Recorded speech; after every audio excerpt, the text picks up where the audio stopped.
Agradecemos a Dios por el privilegio que nos concede de continuar nuestro estudio en el libro de Génesis. Génesis 47, comenzamos desde el versículo 1. En el nombre del Padre, del Hijo y de su Santo Espíritu.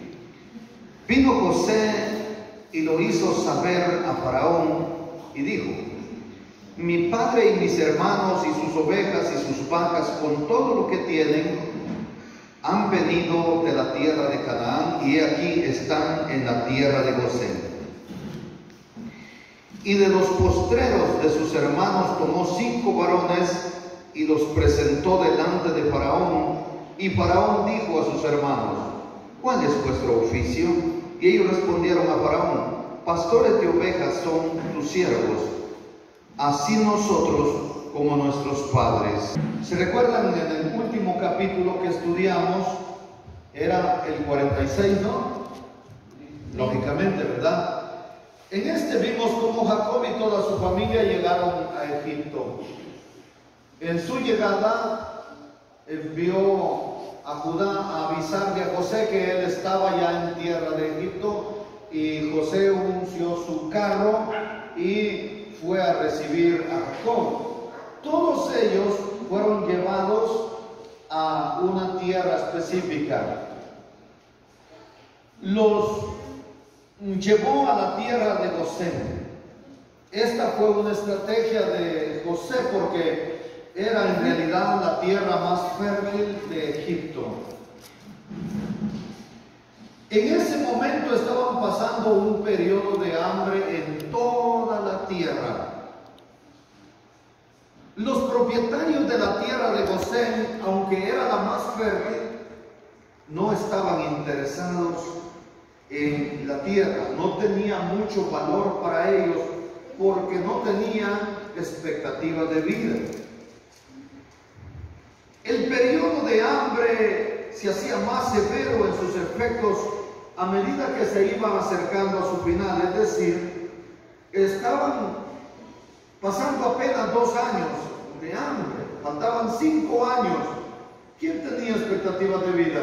Si a usted le dijeran hoy que dentro de 5 años va a llover, que la tierra no producirá ni un solo grano hasta dentro de 5 años, usted estará preocupada en sus propiedades. No, porque dentro de 5 años habrá lluvia y saber si usted estará vivo o estará vivo. Toda la tierra, dice la Biblia, que estaba siendo afectada. En una enseñanza anterior, un hermano me decía: hermano, no creo que haya sido toda la tierra. Creo que solo fue en aquella región.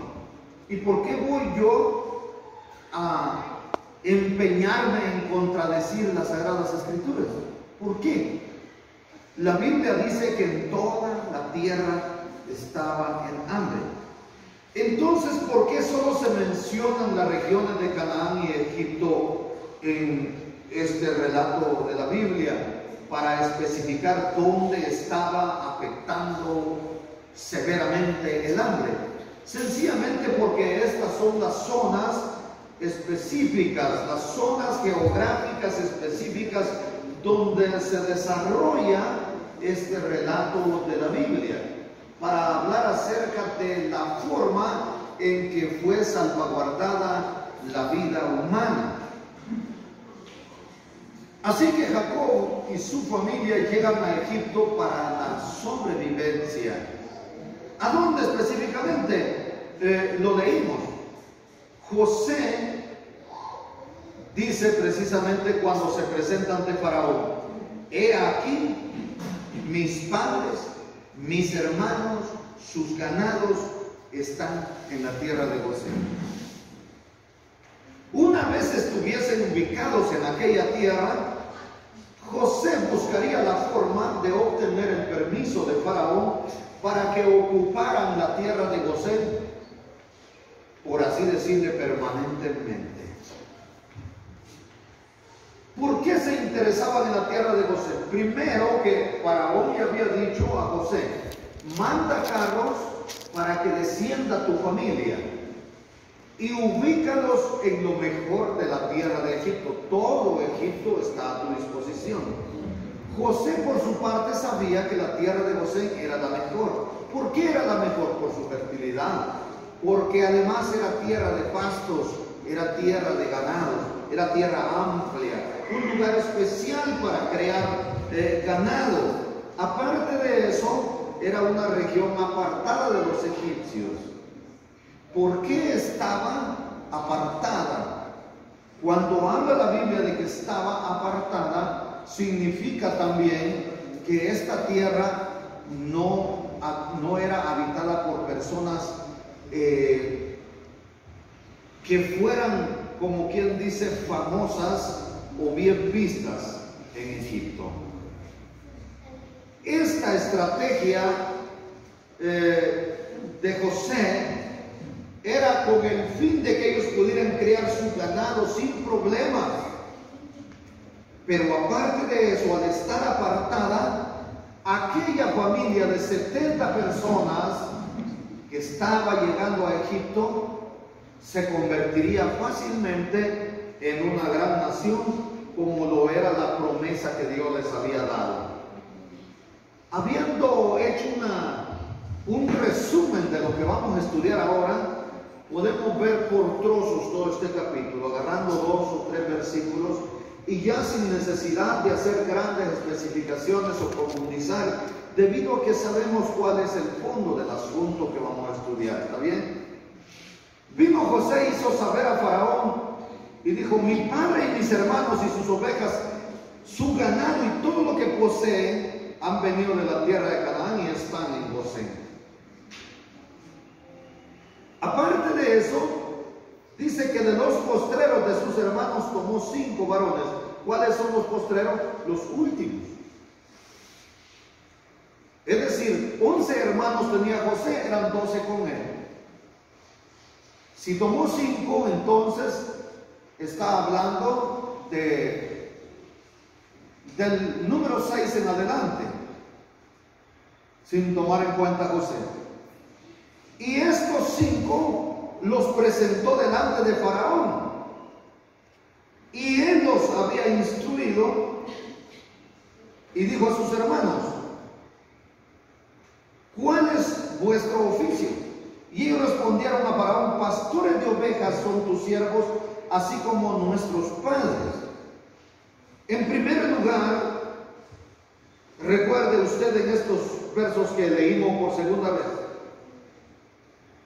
él ubicó a sus hermanos, a su familia, en la tierra de Gosén, antes de pedirle permiso a Faraón de que la habitara. ¿Por qué razón? ¿Estaba abusando de su poder? En ninguna manera. Porque Faraón le había dicho: en lo mejor de la tierra ubícalos.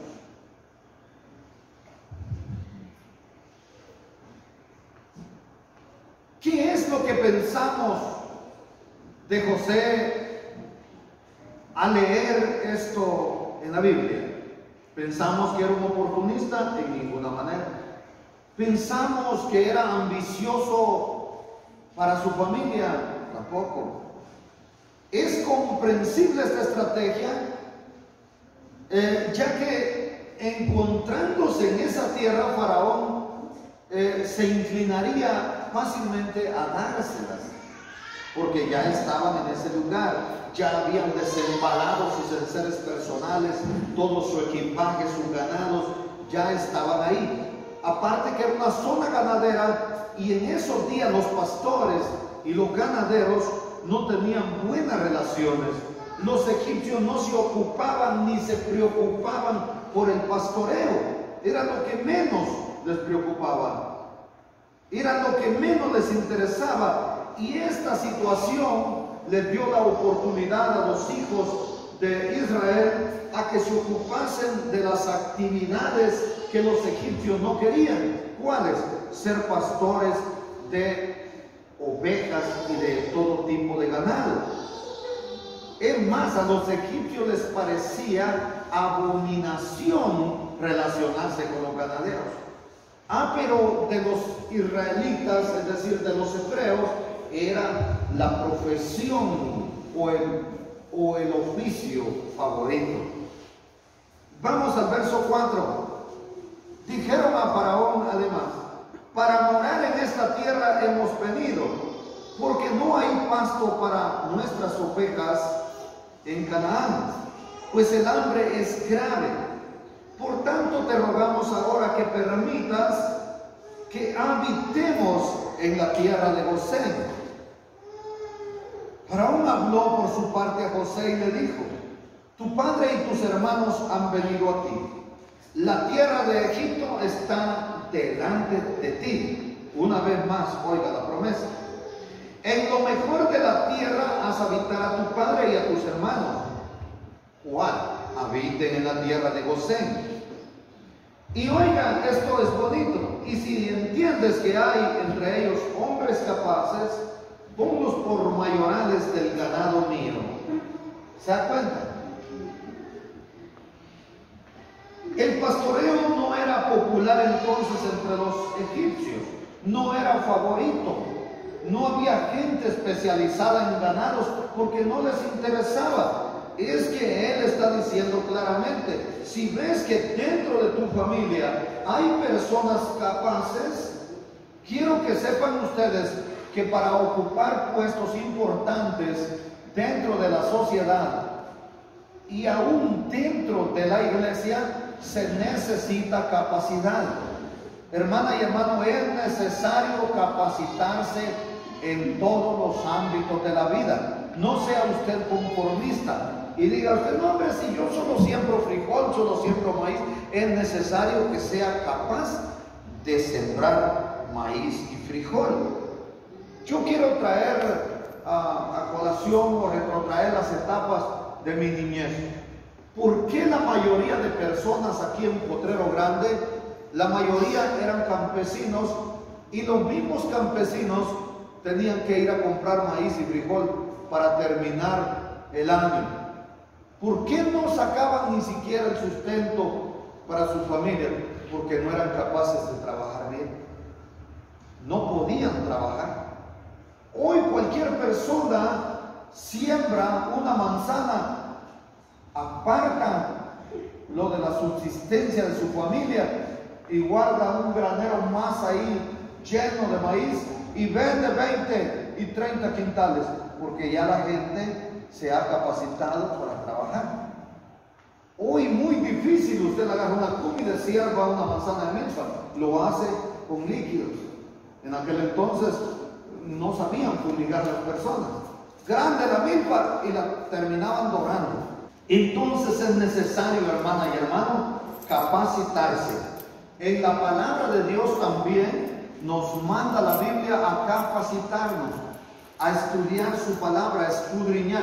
Es más, para poder conocer, oigan, lo que nos espera, para poder conocer las promesas. El Señor dice: escudriñad las Escrituras, porque a vosotros os parece que en ellas hallaréis la vida eterna. Amén. Entonces es necesario que se capacite usted para que, oiga, en un momento determinado pueda tener privilegios como estos hombres. Los que sean capaces, ponlos por mayorales del ganado mío.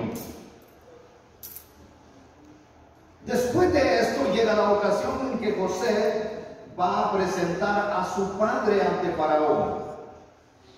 Quiero que aquí en el verso 7 usted note cómo Jacob es presentado y él va a mostrar un momento diferente de su vida. Hemos conocido el comportamiento de Jacob desde el vientre de su madre hasta hoy, ¿sí o no?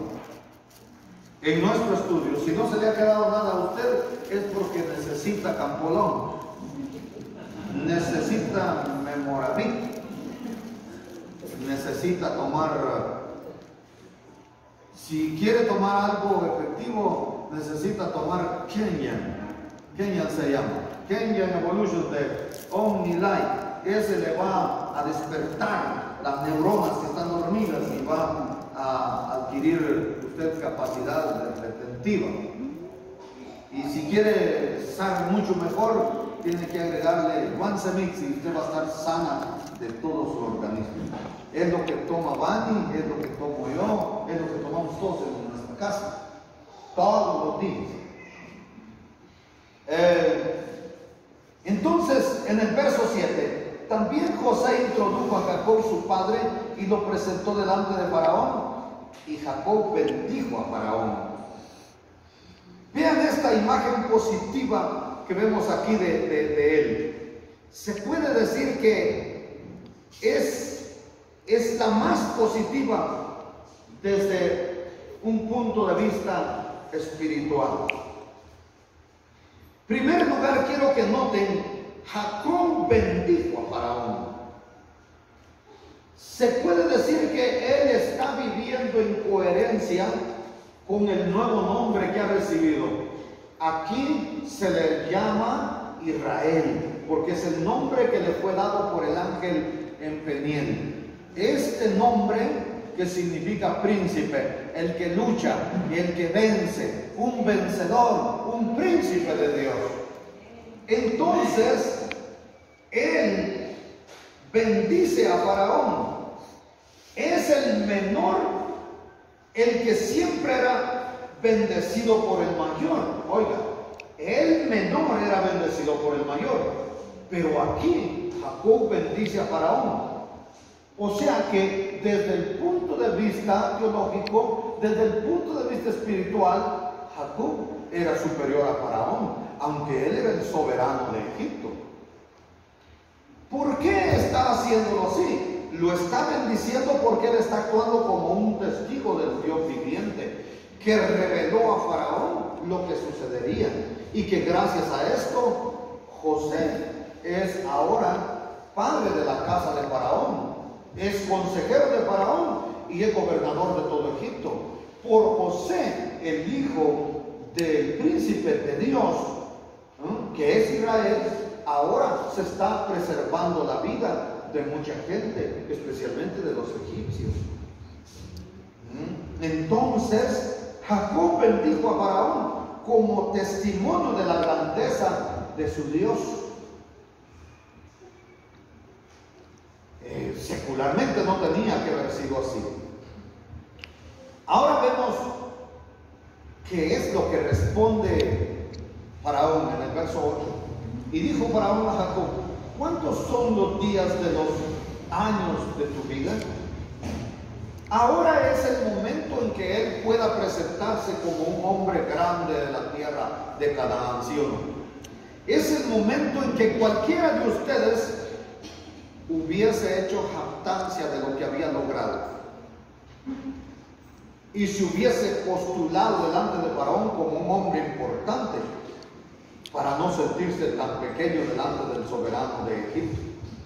Pero vean ustedes, él no se jactó ante esta pregunta, ni de sus años de vida, ni de sus logros, ni de sus hazañas, ni siquiera por el hecho de ser el padre de José, el segundo hombre del reino de Egipto, lo estimuló a convertirse en una persona importante, o al menos a presentarse delante de Faraón como importante. No. ¿Por qué no lo hizo? Porque ahora es un hombre diferente. Leamos la respuesta de Jacob ante Faraón al hacerle esta pregunta. Los días de los años de mi peregrinación son 130 años. Y noten el segundo párrafo: pocos y malos han sido los días de los años de mi vida, y no han llegado a los días de los años de la vida de mis padres en los días de su peregrinación. Quiero que noten bastantes aspectos. Jacob tenía 130 años al llegar a Egipto. Al final veremos que muere a los 147 años. Por tanto, tiene que pasar 17 años en Egipto. Cuando él llega a este país, está a punto de morir, es un anciano moribundo. La alegría de encontrar vivo a José, de encontrarse con él y estando en una vida plena por la gracia de Dios, prolongó 17 años más su vida. En esta audiencia que tiene ante Faraón, es una ocasión única del patriarca para presumir que era un personaje importante, pero no lo hace a pesar de tener ya 130 años, que era un privilegio de vida. Aparte de eso, noten ustedes, cuando él dice pocos y malos han sido los días de mi vida, esto es un sinónimo o es un comportamiento de humildad y no de jactancia, porque él no ha tenido todos los días de su vida malos. Lo que pasa es que no quiere presumirle a Faraón. Recuérdense que toda la juventud de él pasó viviendo como un joven predilecto de su madre, ni siquiera se asoleaba. Noten ustedes la prosperidad que tuvo y además prevaleció contra su suegro, que era precisamente un hombre astuto. Había prevalecido contra su hermano Esaú, había logrado escapar. Ahora noten ustedes, había vuelto a su tierra y había logrado alguna amistad con su hermano y había prevalecido y tenía mucho ganado. Era el que tenía promesas de poseer la tierra de Canaán y de convertirse en una gran nación, inclusive mucho más superior al mismo imperio de Egipto. Oiga, él pudo haberse jactado de mucho, pero él no fue jactancioso, porque hay veces que uno debe ubicarse y debe saber qué le va a responder a una persona que está frente a uno. En ese momento pudo echarse él en su contra, Faraón. Él dijo, pocos y malos han sido los días de mi peregrinación. Noten esa palabra, peregrinación. Un peregrino es un transeúnte, es un caminante, es un visitante. Un peregrino siempre está de paso, no es permanente en ningún lugar. Por eso él dijo, mis padres fueron peregrinos y yo soy un peregrino. Es decir, no tengo interés de apropiarme o de poseer tierra alguna que no sea la de la promesa que Dios me ha dado. Si traemos nosotros hoy a memoria las etapas pasadas de Jacob, recordaríamos cómo él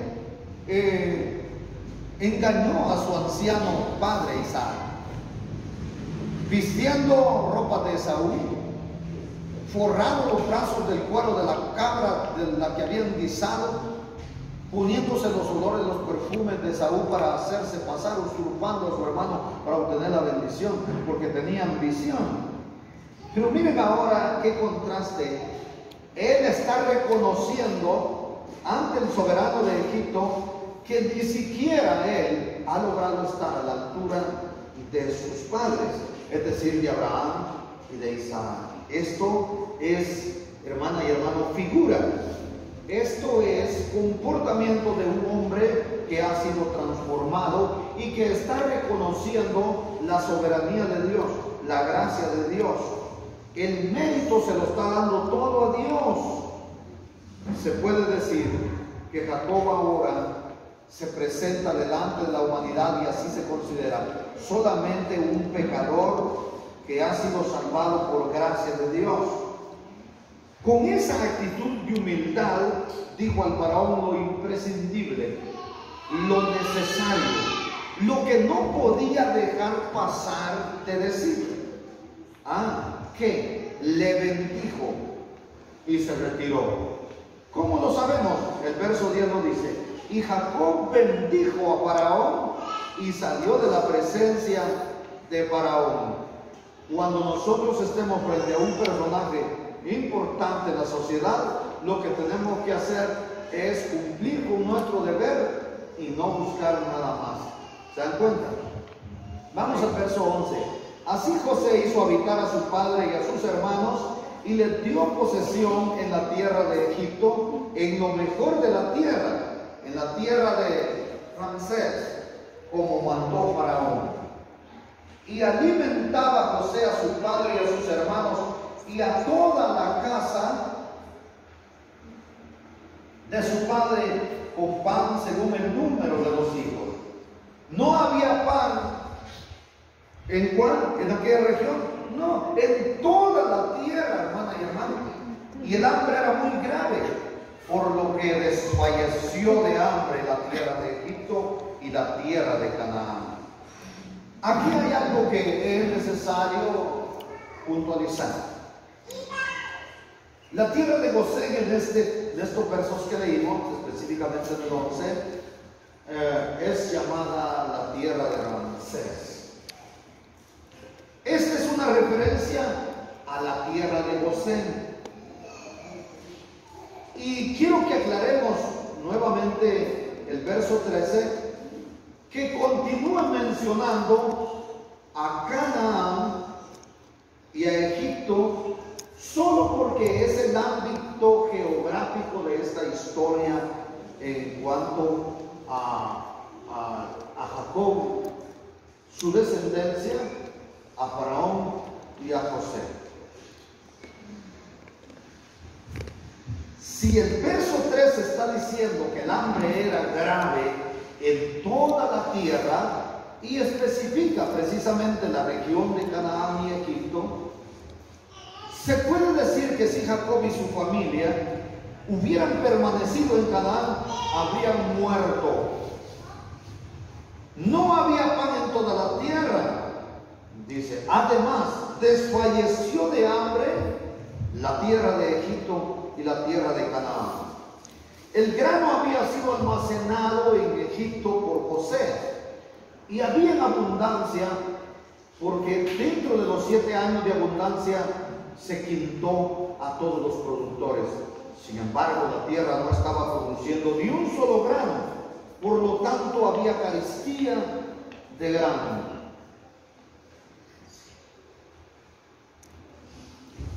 ¿Era en toda la tierra la hambruna? Sí. ¿Era en África también? Sí. ¿Cómo sabemos que era en toda la tierra, específicamente en el continente africano? Porque el Nilo, cuando llovía en la parte alta, pues lo que hacía era que se desbordaba y se iba por todas las llanuras, por todas las tierras bajas, y allí eran tierras de regadíos. Y la Biblia aquí dice que se hizo severa el hambre, la sequía en todo Egipto, es decir, no hubieron regadíos en toda la ribera del Nilo, porque el hambre era en todo, la sequía era en todo, no llovió en todo África. Entonces el Nilo no se desbordó ni una sola vez durante aquellos 7 años de sequía. Por lo tanto, no hubieron regadíos, no se estaba produciendo ni un solo grano. Entonces, no había cosecha absolutamente de ningún tipo, ninguna hortaliza. Vamos al verso 14. Recogió José todo el dinero que había en la tierra de Egipto y en la tierra de Canaán, por los alimentos que de él compraban, y metió José el dinero en la casa de Faraón. Llegamos aquí a un momento bastante complicado en la vida de José. Tal vez no en él, ni en los egipcios, ni en nadie más, sino en la mente de aquellos críticos. Porque a veces, hermana y hermano, muchos, dice Pablo, medran para falsear la palabra de Dios. Pero ¿qué dice de nosotros Pablo? Nosotros no medramos para falsear la palabra de Dios. ¿Qué es medrar? Es mejorar, es estudiar, es prepararse. Pero muchos lo hacen para contradecir la palabra. Ven lo negativo en la palabra. Aquí llegamos a un punto donde José ha sido criticado por muchísima gente. Se ha dicho que se aprovechó de la pobreza y de la necesidad de la gente para comprar sus tierras. ¿Por qué razón? Porque lo que vamos a leer a continuación Desde el verso 15, usted lo puede empezar a leer si gusta, hasta el 20. Vamos a encontrar que José registró hipotecas a favor de Faraón o a favor del gobierno, y de esta manera adquirió toda la tierra de Egipto. Concentró todos sus ganados y bestias, todo lo que poseían, es más, compró a todas las personas. Ahora, la crítica es justa. Tienen razón los críticos de decir que José se aprovechó de la necesidad de la hambruna. No, sencillamente no. Cuando leemos la palabra del versículo 15 hasta el 20, nos daremos cuenta que la gente no pensó eso. La gente quedó agradecida. Son los críticos de hoy los que quieren empañar la memoria de aquellos protagonistas de esta historia maravillosa, principiando por José. Y si así hubiera sido, díganme ustedes, José sencillamente era un administrador del faraón y tenía que hacer lo que debe hacer un administrador. ¿Y por qué decimos esto? En primer lugar, nada de lo que se estaba acumulando, y que lo veremos del versículo 15 al 20, era para José. Él no estaba buscando enriquecerse él personalmente ni a su familia. Le dio la tierra de José por mandato de Faraón, pero además iban a ejercer un trabajo que no querían hacer los egipcios. No tuvo ganancias personales en ese periodo de escasez. Él se ocupó de concederle la vida a los hambrientos.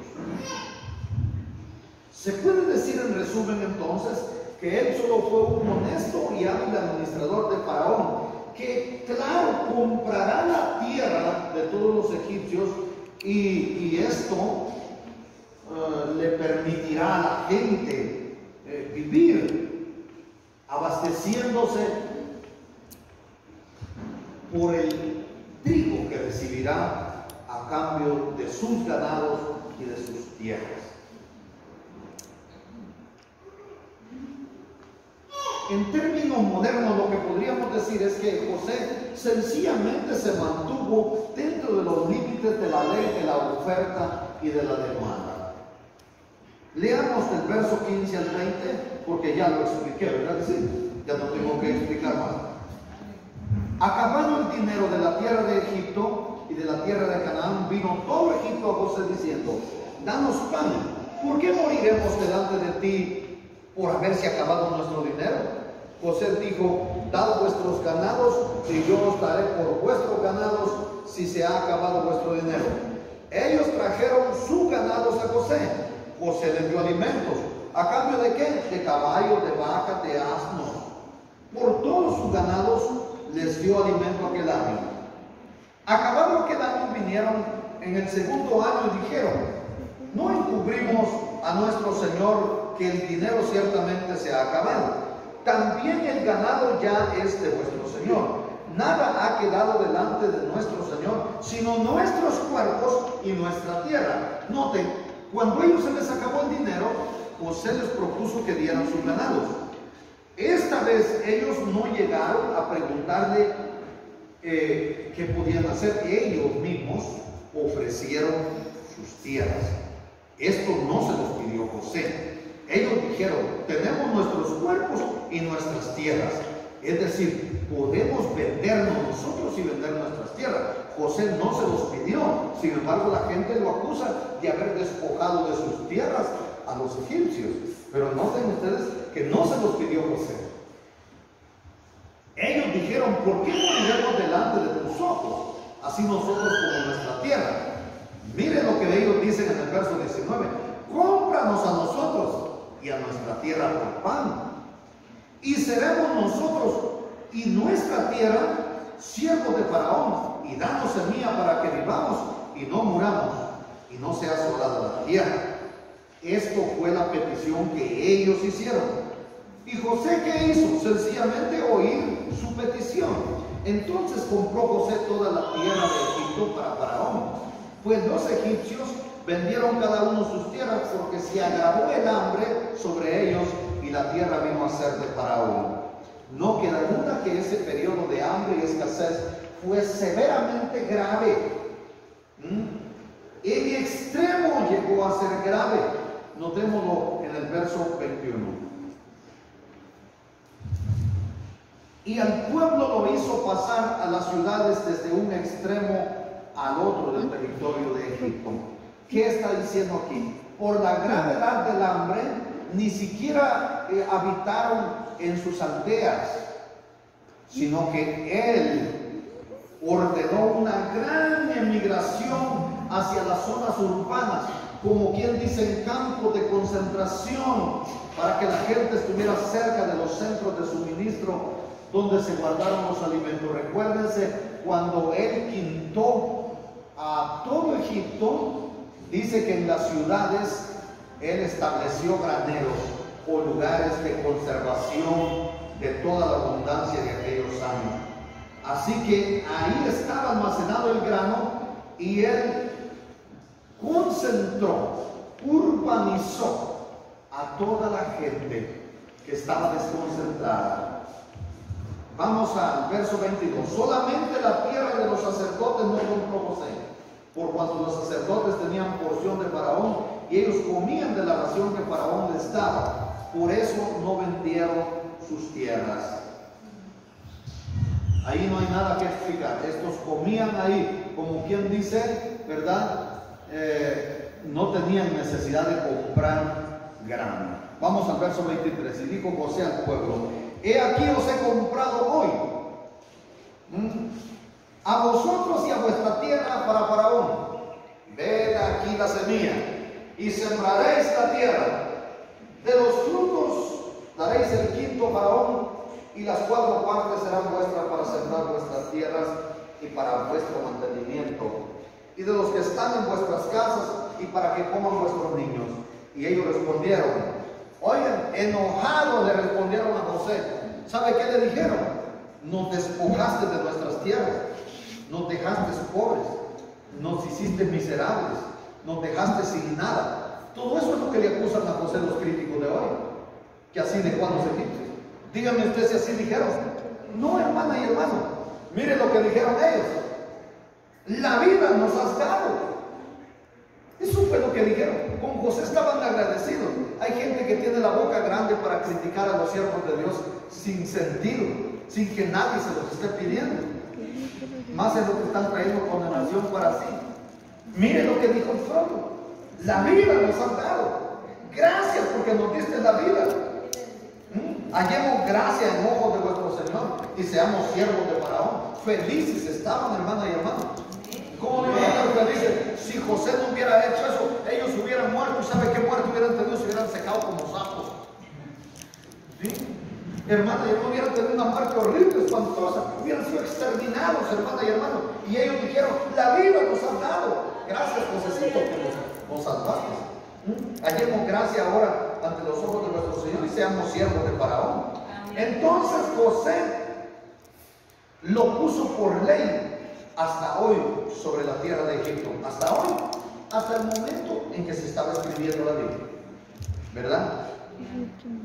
Señalando para Faraón el quinto, excepto solo la tierra de los sacerdotes, que no fue de Faraón. Y ahí toda una tierra nacional.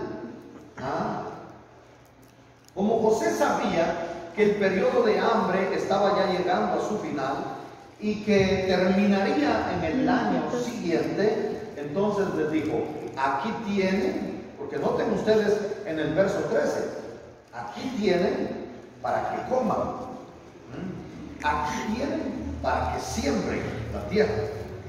Les dio semilla para que sembraran el año siguiente y les dio semilla para que comieran ellos y sus familias durante ese año que faltaba de sequía. Él les aconsejó que sembraran porque si no, morirían siempre, ¿verdad? Bueno, leamos finalmente cómo Jacob hace una petición. Hermana y hermano, el hombre sabio ve venir en el futuro lo que le va a perjudicar a él y a su familia. Así habitó Israel en la tierra de Egipto, en la tierra de José, y tomaron posesión de ella, y se aumentaron y se multiplicaron en gran manera. Y vivió Jacob en la tierra de Egipto 17 años, y fueron los días de Jacob, los años de su vida, 147 años. Y llegaron los días de Israel para morir, y llamó a José su hijo y dijo: oiga, él está viendo el futuro después de su muerte. Verso 29. Y llegaron los días de Israel para morir, y llamó a José su hijo y le dijo: si he hallado ahora gracia en tus ojos, te ruego que pongas tu mano debajo de mi muslo, y harás conmigo misericordia y verdad. ¿Para qué? Para lo que te voy a rogar. Te ruego que no me entierres en Egipto. Mas cuando duerma con mis padres, me llevarás de Egipto y me sepultarás en el sepulcro de mis padres en Canaán, en la tierra prometida. Y José respondió: haré como tú dices. E Israel dijo: júrame, prométemelo, comprométete. Eso significa. Y José le juró. Entonces Israel se inclinó sobre la cabecera de la cama. Oiga, estaba en cama. Hagamos exégesis sobre esta palabra. ¿Cuáles serían los factores que influyeron para que Jacob pidiese a José que al morir no le fuese a enterrar en Egipto, sino que le trasladase a tierra de Canaán? En primer lugar, él sabía que Canaán es la tierra que Dios le prometió a Abraham, y que esas promesas pasaron a Isaac, y que a él personalmente el Señor se las prometió también, se las confirmó, se las traspasó. ¿Qué promesas? Que esa tierra la poseería su descendencia, que esa tierra sería donde habitaría una gran nación que descendería de él, y que a través de él serían benditas todas las naciones. Entonces, como él tiene esa promesa, quiere que al morir no lo vayan a enterrar en Egipto, donde hay idolatría, sino que lo lleven a la tierra de las promesas. Pero ¿por qué él se empeña en este momento? En primer lugar, tiene 147 años y se preocupaba porque la posibilidad de morir era inminente. Su propia edad le indicaba que estaba muriendo. Y los motivantes, las razones motivantes, ¿cuáles serían? Sencillamente, recuérdese que José había tenido éxito en su tarea. Había logrado adquirir todas las tierras de Egipto y que pasaran a Faraón, y esto había hecho más grande a José delante de Faraón. Al haber tenido este éxito, José veía a Jacob la posibilidad de que su familia se sentiría tan a gusto en Egipto y que intentaría no regresar a la tierra de Canaán. Otro factor que vemos en este pedido es que es la evidencia de que Jacob tiene más que nunca peso activa en el pacto que Dios había establecido con sus padres. Es decir, no dudaba del cumplimiento. ¿Por qué tenemos que estar especificando esto? Porque este factor surgirá frecuentemente en nuestro recorrido en la Biblia. ¿Cuál? La esperanza que tenían ellos en el antiguo pacto.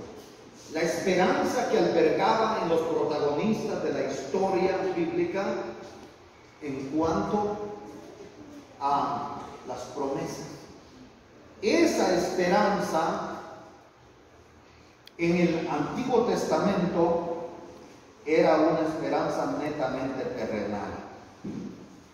Ese factor debemos tener en cuenta. ¿Por qué siempre estaban pidiendo ser sepultados en la tierra prometida? Porque su esperanza era netamente terrenal. Abraham creía que moriría, pero que sería resucitado dentro de los muertos en esa tierra. Por eso compró una heredad, sepultó ahí a Sara y pidió que ellos sepultaran a ella, y ellos sepultaron. Eso fue lo que creyó Abraham. Isaac, por su parte, hizo lo mismo. Ahora Jacob está expresando esa misma fe. No quiero que me vayas a enterrar en Egipto. Prométemelo. No me vayas a dejar aquí enterrado con los faraones. Oiga, ni siquiera sé que el faraón quería ser enterrado, ¿verdad? Es como que usted ahora estuviera pidiendo que le entierren cerca de Yamatén. ¿Para qué quiere usted ser enterrado juntamente con ese individuo? ¿Sabe por qué, hermana y hermano? Porque la esperanza del Antiguo Testamento era terrenal. No es la misma esperanza que surgiría en el Nuevo Testamento. Esa esperanza del Antiguo Testamento, de poseer una tierra, de ser una gran nación, animaba a estas personas a permanecer firmes. ¿Cuál era esa promesa? Una descendencia numerosa en esa tierra prometida. Una gran nación que sería de bendición para toda la tierra.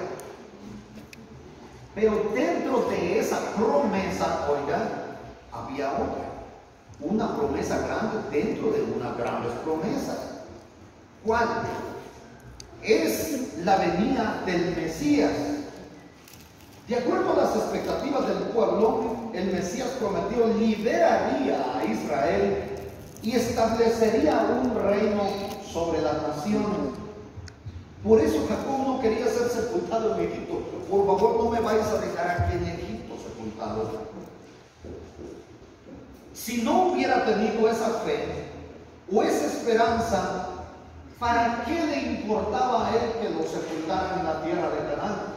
¿Para qué le interesaba a él que no lo fueran a dejar en Egipto? Ahora bien, ¿por qué nosotros no pedimos que nos anden sepultando en un lugar determinado? ¿Sabe qué dice el cristiano hoy? Cuando yo muera, no importa dónde quede mi cuerpo. No importa, dicen algunos, se me entierran en un cajón o me envuelven nada más en una manta y me sepultan. No importa si me entierran o me ponen en un panteón. No importa. ¿Sabe por qué? Porque la esperanza que nos caracteriza en el Nuevo Testamento y que constituye una esperanza fundamental, uniforme para todo el que ha creído en Jesucristo, radica en el retorno de nuestro Señor Jesucristo a traer el fruto de su sacrificio.